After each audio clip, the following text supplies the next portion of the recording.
Hello students, ഇന്ന് നമ്മൾ corporate റെഗുലേഷൻസിലെ second ടോപ്പിക്കുമായിട്ടാണ് വന്നിരിക്കുന്നത്. Kinds of companies. കമ്പനീസിനെ നമ്മൾ എങ്ങനെയാണ് ക്ലാസിഫൈ ചെയ്തിരിക്കുന്നത് എന്നുള്ളതാണ് ഇന്നത്തെ ടോപ്പിക്ക്. കമ്പനികളെ നമുക്ക് പല രീതിയിൽ ക്ലാസിഫൈ ചെയ്യാം. പല ക്രൈറ്റീരിയാസിൻ്റെ അടിസ്ഥാനത്തിൽ നമുക്ക് പല രീതിയിൽ ക്ലാസിഫൈ ചെയ്യാം. അതിൽ കുറച്ച് ക്ലാസിഫിക്കേഷനാണ് ഇന്ന് നമ്മൾ നോക്കാൻ പോകുന്നത്.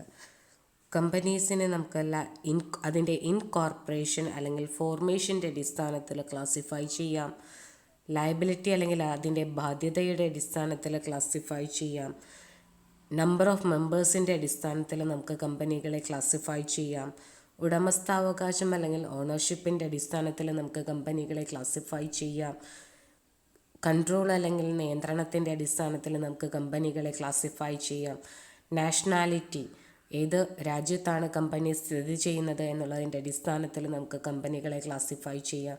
ദെൻ മറ്റു ക്ലാസിഫിക്കേഷൻസ് ഓർ അതർ ഫോംസിലൂടെ നമുക്ക് കമ്പനികളെ ക്ലാസിഫൈ ചെയ്യാം. ആദ്യമായിട്ട് നമുക്ക് ഇൻകോർപ്പറേഷൻ അല്ലെങ്കിൽ ഫോർമേഷൻ്റെ അടിസ്ഥാനത്തിൽ എങ്ങനെയാണ് കമ്പനികളെ ക്ലാസിഫൈ ചെയ്യുന്നതെന്ന് നോക്കാം. ഇൻകോർപ്പറേഷൻ അല്ലെങ്കിൽ ഫോർമേഷൻ്റെ ഉദ്ഭവത്തിൻ്റെ അടിസ്ഥാനത്തിൽ അല്ലെങ്കിൽ കമ്പനി എങ്ങനെയാണ് ഫോം ചെയ്യുന്നത് എന്നുള്ളതിൻ്റെ അടിസ്ഥാനത്തിൽ കമ്പനികളെ നമുക്ക് മൂന്നായിട്ട് ക്ലാസിഫൈ ചെയ്യാം. Chartered companies, statutory companies and registered companies. Chartered companies are formed as per the royal charter. അതായത് ഒരു രാജ്യത്തിന് നിലനിൽക്കുന്ന രാജഭരണം, കിങ് ഓർ ക്യൂൻ ഭരിക്കുന്ന ഒരു രാജഭരണത്തിൽ അവരുടെ അംഗീകാരത്തോടു കൂടി സ്റ്റാർട്ട് ചെയ്യുന്ന കമ്പനികളെയാണ് നമ്മൾ ചാർട്ടേഡ് കമ്പനീസ് എന്ന് പറയുന്നത്. ഈ ചാർട്ടേഡ് കമ്പനിയുടെ പ്രത്യേകത എന്ന് പറയുന്നത് അതിൽ ആ രാജഭരണം ആണ് ആ കമ്പനികളുടെ പ്രവർത്തനങ്ങളെല്ലാം നിയന്ത്രിക്കുന്നത്. For example, East India company and bank of England, ഇതൊക്കെ ചാർട്ടേഡ് കമ്പനികൾക്ക് ഉദാഹരണങ്ങളാണെന്ന് പറയാം. ദെൻ നെക്സ്റ്റ് വൺ ആണ് സ്റ്റാറ്റ്യൂട്ടറി കമ്പനി എന്ന് പറയുന്നത്.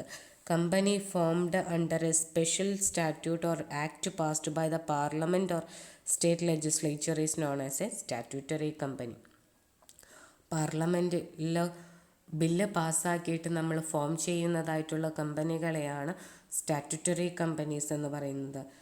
സാധാരണയായിട്ട് പബ്ലിക് യൂട്ടിലിറ്റി എൻ്റർപ്രൈസസ് ആയിട്ടുള്ള railways, gas and electricity companies, reserve bank of India, life insurance corporation, unit trust, ഇതെല്ലാം സ്റ്റാറ്റ്യൂട്ടറി കമ്പനികൾക്ക് ഉദാഹരണമാണെന്ന് പറയാം.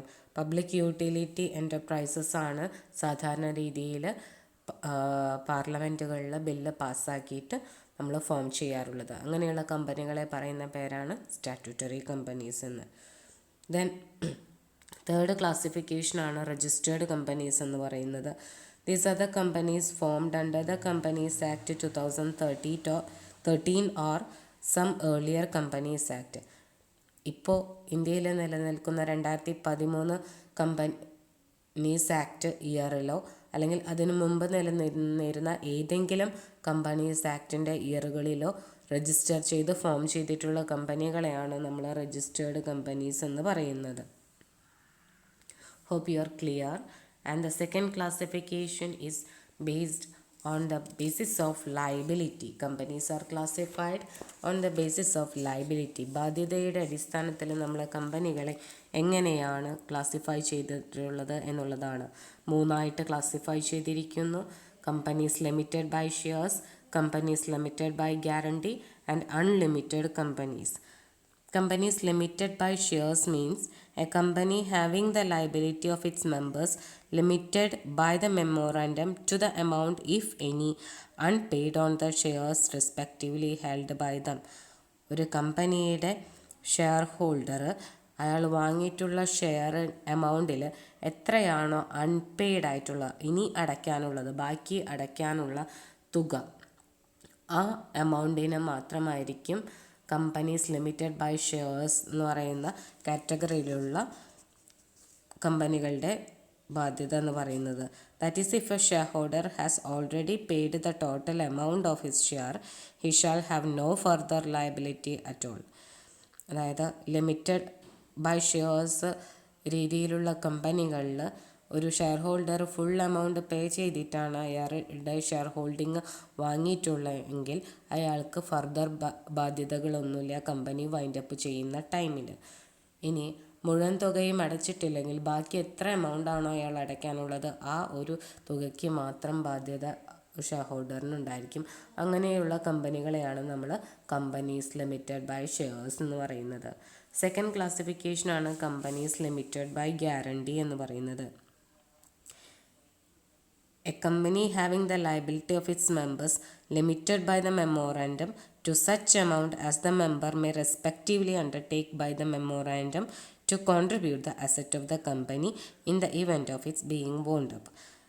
ലിമിറ്റഡ് ബൈ ഗ്യാരണ്ടി എന്ന് പറയുന്നത് ഷെയർ ഹോൾഡിംഗ് എമൗണ്ട് കൂടാതെ എന്തെങ്കിലും ഒരു തുക ഷെയർ ഹോൾഡർ കമ്പനിക്ക് വാഗ്ദാനം ചെയ്തിട്ടുണ്ട് അല്ലെങ്കിൽ ഗ്യാരണ്ടി പ്രൊവൈഡ് ചെയ്തിട്ടുണ്ട്. കമ്പനി വൈൻഡപ്പ് ചെയ്യുന്ന അല്ലെങ്കിൽ കമ്പനി നിയമപരമായി അവസാനിക്കുന്ന ഒരു സിറ്റുവേഷനിൽ പ്രൊവൈഡ് ചെയ്യാം എന്നുള്ളത്.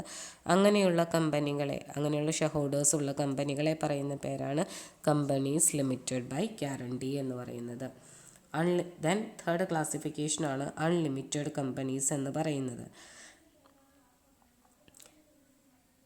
Unlimited company means a company not having any limit on the liability of its members. മെമ്പേഴ്സിൻ്റെ ബാധ്യതകൾക്ക് പരിധിയില്ലാത്ത ടൈപ്പ് ഓഫ് കമ്പനികളെ നമ്മൾ പറയുന്ന പേരാണ് അൺലിമിറ്റഡ് കമ്പനീസ് എന്ന് പറയുന്നത്.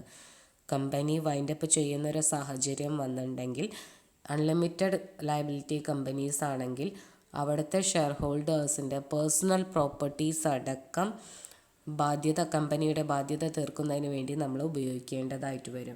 അങ്ങനെയുള്ള കമ്പനികളെയാണ് നമ്മൾ അൺലിമിറ്റഡ് ലയബിലിറ്റി കമ്പനീസ് എന്ന് പറയുന്നത്. Hope you are clear the second classification, companies classified on the basis of liability. And the third classification ആണ് on the basis of the number of members. എത്രത്തോളം members കമ്പനിയിലുണ്ട് എന്നുള്ളതിൻ്റെ അടിസ്ഥാനത്തിൽ നമ്മൾ കമ്പനികളെ ക്ലാസിഫൈ ചെയ്യുന്നതാണ് തേർഡ് ക്ലാസിഫിക്കേഷൻ. അഗെയിൻ 3 ക്ലാസിഫൈ ചെയ്യുന്നുണ്ട്. Private company, public company and one person company എന്ന് പറയുന്നത്. പ്രൈവറ്റ് കമ്പനിയുടെ പ്രത്യേകത എന്ന് പറയുന്നത് അവിടെ മിനിമം 2 വ്യക്തികളും മാക്സിമം 200 വ്യക്തികളും ഉണ്ടായിരിക്കണം. ദെൻ അങ്ങനെ നമ്മൾ ഫോം ചെയ്യുന്നൊരു കമ്പനി ആയിരിക്കും പ്രൈവറ്റ് കമ്പനി എന്ന് പറയുന്നത്. പബ്ലിക് ലിമിറ്റഡ് കമ്പനിയുടെ കേസിലാണെങ്കിൽ അവിടെ മിനിമം 7 പേഴ്സൺസ് 7 പേര് വേണം. മാക്സിമം നമ്പർ ഓഫ് മെമ്പേഴ്സ് എന്ന് പറയുന്നത് അൺലിമിറ്റഡ് ആയിരിക്കും.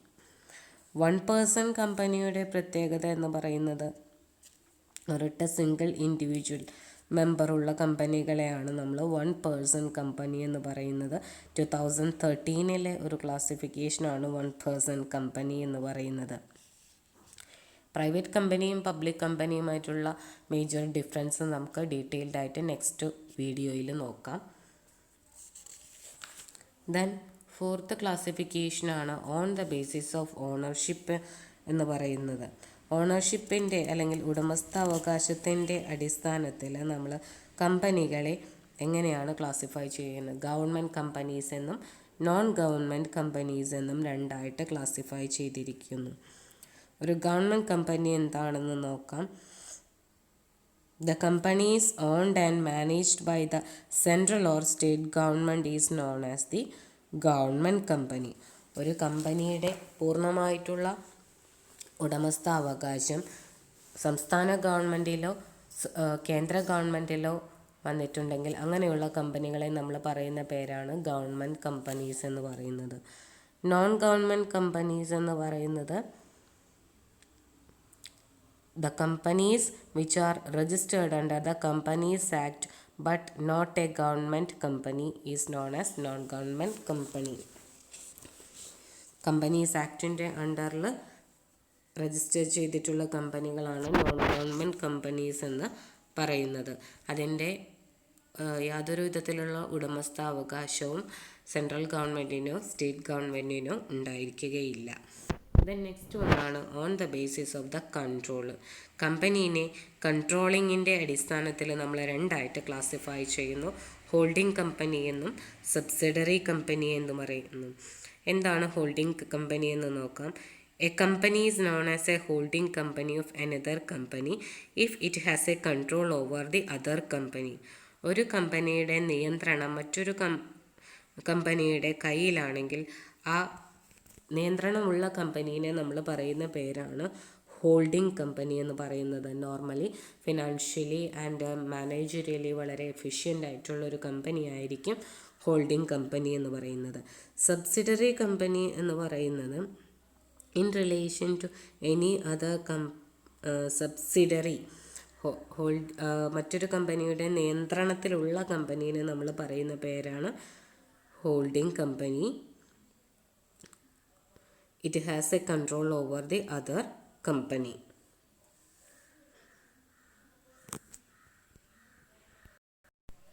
Another classification ആണ് on the basis of nationality. ഏത് രാജ്യത്താണ് കമ്പനി സ്ഥിതി ചെയ്യുന്നത് എന്നുള്ളതിൻ്റെ അടിസ്ഥാനത്തിൽ. A company formed under a specific company act of a nation is known as a national company. For example, a company formed and registered under the Indian Companies Act 2013 is known as an Indian company. നമ്മുടെ രാജ്യത്ത് നമ്മുടെ റൂളിൻ്റെ അണ്ടറിൽ form ചെയ്യുന്ന കമ്പനികളെ national company എന്ന് പറയാം. ഇനി foreign company എന്ന് പറയുന്നത് means a company or body corporate incorporated outside the nation or outside India. ഇന്ത്യക്ക് പുറത്ത് ഉള്ള നിയമങ്ങളുടെ അടിസ്ഥാനത്തിൽ ഫോം ചെയ്യുന്ന കമ്പനി അല്ലെങ്കിൽ മറ്റു രാജ്യങ്ങൾ ഫോം ചെയ്യുന്ന കമ്പനികളെ നമുക്ക് എന്തെന്ന് പറയാം? ഫോറിൻ കമ്പനി എന്ന് പറയാം. അനദർ ക്ലാസിഫിക്കേഷനാണ് അതർ ഫോംസ് ഓഫ് കമ്പനീസ് എന്ന് പറയുന്നത്. അതിൽ വരുന്നതാണ് ഫസ്റ്റ് വണ്ണാണ് സ്മോൾ കമ്പനി എന്ന് പറയുന്നത്. സ്മോൾ കമ്പനി എന്നുള്ള കോൺസെപ്റ്റ് 2013 കമ്പനീസ് ആക്റ്റിൽ ഇൻട്രൊഡ്യൂസ് ചെയ്തിട്ടുള്ള ഒരു കോൺസെപ്റ്റാണെന്ന് പറയാം. അതായത് ക്യാപിറ്റലും അതേപോലെ തന്നെ ടേൺ ഓവറും വളരെ കുറവായിട്ടുള്ള കമ്പനികളെയാണ് സ്മോൾ കമ്പനി എന്നുള്ള ഡെഫിനീഷനിൽ കമ്പനീസ് ആക്ട് 2013 കൊണ്ടുവന്നിട്ടുള്ളത്. The paid up share capital of which does not exceed 50 lakh rupee or such higher amount as may be prescribed which shall not be more than 5 crore rupees or turnover of which as per its last profit and loss account does not exceed 2 crore rupees of such higher amount as may be prescribed which shall not be more than 20 crore rupees. 50 ലക്ഷത്തിന് മുകളിൽ share capital പാടില്ല. അതേപോലെ തന്നെ അതിൻ്റെ turn over 2 കോടിയിൽ കൂടുതലാവാൻ പാടില്ല എന്നുള്ളൊരു criteria വെച്ച് കൊണ്ട് ഫോം ചെയ്യുന്ന കമ്പനിയാണ് സ്മോൾ കമ്പനി എന്ന് പറയുന്നത്. ദെൻ നെക്സ്റ്റ് ക്ലാസിഫിക്കേഷനാണ് ഡീഫങ്ക്ട് കമ്പനി എന്നറിയപ്പെടുന്നത്. where a company is not carrying on any business or operation for a period of 2 immediately preceding financial years and has not made any application within such period for obtaining the status of a dormant company or who failed to commence its business within 1 year of incorporation, empower the registrar to remove the name of the company from the register of company. These companies are known as defunct companies. അതായത് company register ചെയ്തിട്ടും അതിൻ്റെ പ്രവർത്തനങ്ങൾ നടത്താതെ നിശ്ചലമായിരിക്കുന്ന കമ്പനികളെയാണ് ഡീഫങ്ക്ട് companies എന്ന് പറയുന്നത്. Then next വണ്ണാണ് dormant companies എന്ന് പറയുന്നത്. The companies act 2013 introduce a new concept that is the dormant company which means a company which is not active. യാതൊരു തരത്തിലും ഫങ്ഷൻ ചെയ്യാത്തതായിട്ടുള്ളൊരു കമ്പനീനെയാണ് ഡോർമെൻറ്റ് കമ്പനി എന്ന് പറയുന്നത്. This section states that where a company is formed and registered under this act for a future project or to hold an asset or intellectual property and has no significant accounting transaction, such a company or an inactive company make an application to the registrar in such a manner as may be prescribed for obtaining the status of a dormant company. ചിലപ്പോൾ ചില കമ്പനികൾ future പ്രൊജക്റ്റിന് വേണ്ടി ഇപ്പോഴേ അവർ start ചെയ്ത് അല്ലെങ്കിൽ form ചെയ്തിട്ടിരിക്കുന്ന type of കമ്പനികളെ, പക്ഷേ യാതൊരു വിധത്തിലുള്ള അക്കൗണ്ടിങ് ട്രാൻസാക്ഷൻസുകളും ക്യാരി ഔട്ട് ചെയ്യാത്ത കമ്പനികളെയാണ് നമ്മൾ ഡോർമെൻറ്റ് കമ്പനീസ് എന്ന് പറയുന്നത്. ദ നെക്സ്റ്റ് ക്ലാസിഫിക്കേഷൻ ആണ് ലിസ്റ്റഡ് കമ്പനി എന്ന് പറയുന്നത്. Listed company means a company which has any of its securities listed on any recognised stock exchange. അതായത് ഏതെങ്കിലും രാജ്യത്തുള്ള, ഇന്ത്യയിലോ പുറത്തോ ഉള്ള ഏതെങ്കിലും ഒരു സ്റ്റോക്ക് എക്സ്ചേഞ്ചസിൽ അവരുടെ ഷെയർസിൻ്റെ പേര് ഇൻക്ലൂഡ് ചെയ്തിട്ടുള്ള കമ്പനികളെയാണ് നമ്മൾ ലിസ്റ്റഡ് കമ്പനീസ് എന്ന് പറയുന്നത്. ദ നെക്സ്റ്റ് വൺ ആണ് അസോസിയേറ്റ് കമ്പനി എന്ന് പറയുന്നത്. Associate company in relation to another company means a company in which that other company has a significant influence but which is not a subsidiary company of the company having such influence and includes a joint venture company. Significant influence means control of at least 20% of total share capital or of business decision under an agreement. Associate company എന്ന് പറയുന്നത് രണ്ട് കമ്പനികൾ കൂടി ചേർന്നുകൊണ്ട് function ചെയ്യുന്നൊരു കമ്പനീനെയാണ് associate company എന്ന് പറയുന്നത്. അതായത് ഒരു കമ്പനിക്ക് മറ്റൊരു കമ്പനിയിൽ ഒരു സ്വാധീനം ചെലുത്താനുള്ള റൈറ്റ് ഉണ്ട്. ഒന്നുകിൽ അവരുടെ 20% ഷെയർ മറ്റൊരു കമ്പനിയുടെ കയ്യിലായിരിക്കും, അല്ലെങ്കിൽ മേജർ ഡിസിഷൻസുകൾ എടുക്കുന്നത് മറ്റൊരു കമ്പനി ആയിരിക്കും. അങ്ങനെയുള്ള കമ്പനികളെ നമ്മൾ പറയുന്ന പേരാണ് അസോസിയേറ്റ് കമ്പനി എന്ന് പറയുന്നത്. ദ നെക്സ്റ്റ് വൺ ആണ് പ്രൊഡ്യൂസർ കമ്പനി എന്ന് പറയുന്നത്. ഏതെങ്കിലും തരത്തിലുള്ള പ്രൊഡക്ഷൻ ആക്ടിവിറ്റീസോ ഹാർവെസ്റ്റിംഗ് ആക്ടിവിറ്റീസോ procurement, grading, pooling or handling, marketing ആക്ടിവിറ്റീസൊക്കെ അണ്ടർടേക്ക് ചെയ്യുന്ന കമ്പനികളെ നമ്മൾ പറയുന്ന പേരാണ് പ്രൊഡ്യൂസർ കമ്പനീസ് എന്ന് പറയുന്നത്. നെക്സ്റ്റ് വൺ ആണ് നിധീസ് എന്ന് പറയുന്നത്. Nidhi means a company which has been incorporated with the object of cultivating the habit of thrift and saving among its members, receiving deposit from and lending to its members only for their mutual benefit, and which complies with such rules as are prescribed by the central government for regulation of such class of company. നിധീസ് എന്ന് പറയുന്നത് സാധാരണക്കാരുടെ ഇടയിൽ saving മനോഭാവം വളർത്തിയെടുക്കുക എന്നുള്ള ഉദ്ദേശത്തോടു കൂടി അവരുടെ ഡെവലപ്മെൻറ്റിന് വേണ്ടിയിട്ട്, ഉന്നമനത്തിന് വേണ്ടി പ്രവർത്തിക്കുന്ന കമ്പനികളെയാണ് നിധീസ് എന്ന് പറയുന്നത്. ചെറിയ ചെറിയ ഡെപ്പോസിറ്റുകൾ സ്വീകരിക്കുകയും അതേപോലെ തന്നെ ആവശ്യക്കാർക്ക് ലോൺസുകൾ പ്രൊവൈഡ് ചെയ്യുകയും ചെയ്യുന്ന കമ്പനികളെയാണ് നിധീസ് എന്നറിയപ്പെടുന്നത്. Last type of classification of കമ്പനിയാണ് അസോസിയേഷൻ നോട്ട് ഫോർ പ്രോഫിറ്റ് എന്ന് പറയുന്നത്. Any person or association of persons intending to be registered as a limited company for charitable purpose can apply for registration of companies with charitable objective. അതായത് profit അല്ലാത്ത ലക്ഷ്യവുമായിട്ട് charity provide ചെയ്യുക എന്നുള്ള ലക്ഷ്യത്തോടു കൂടി register ചെയ്തിട്ടുള്ള limited കമ്പനികളെ നമ്മൾ പറയുന്നതാണ് അസോസിയേഷൻ നോട്ട് ഫോർ പ്രോഫിറ്റ് എന്ന് പറയുന്നത്. അത് മേ ബി സ്പോർട്സിൻ്റെ ഉന്നമനത്തിന് വേണ്ടിയിട്ടായിരിക്കാം, അല്ലെങ്കിൽ കൊമേഴ്ഷ്യൽ അല്ലെങ്കിൽ എന്തെങ്കിലും ആർട്ടിനെ പ്രോത്സാഹിപ്പിക്കുന്നതിനായിരിക്കാം, എഡ്യൂക്കേഷൻ അല്ലെങ്കിൽ റിസർച്ച്, സോഷ്യൽ വെൽഫെയറൊക്കെ ഇൻക്ലൂഡ് ചെയ്തിട്ടുള്ള കമ്പനികളെ നമുക്ക് എന്തെന്ന് പറയാം, ചാരിറ്റി കമ്പനീസ് അല്ലെങ്കിൽ അസോസിയേഷൻ നോട്ട് ഫോർ പ്രോഫിറ്റ് എന്നുള്ള രീതിയിൽ ക്ലാസിഫൈ ചെയ്യാം. These are the various forms of companies or various classification of companies.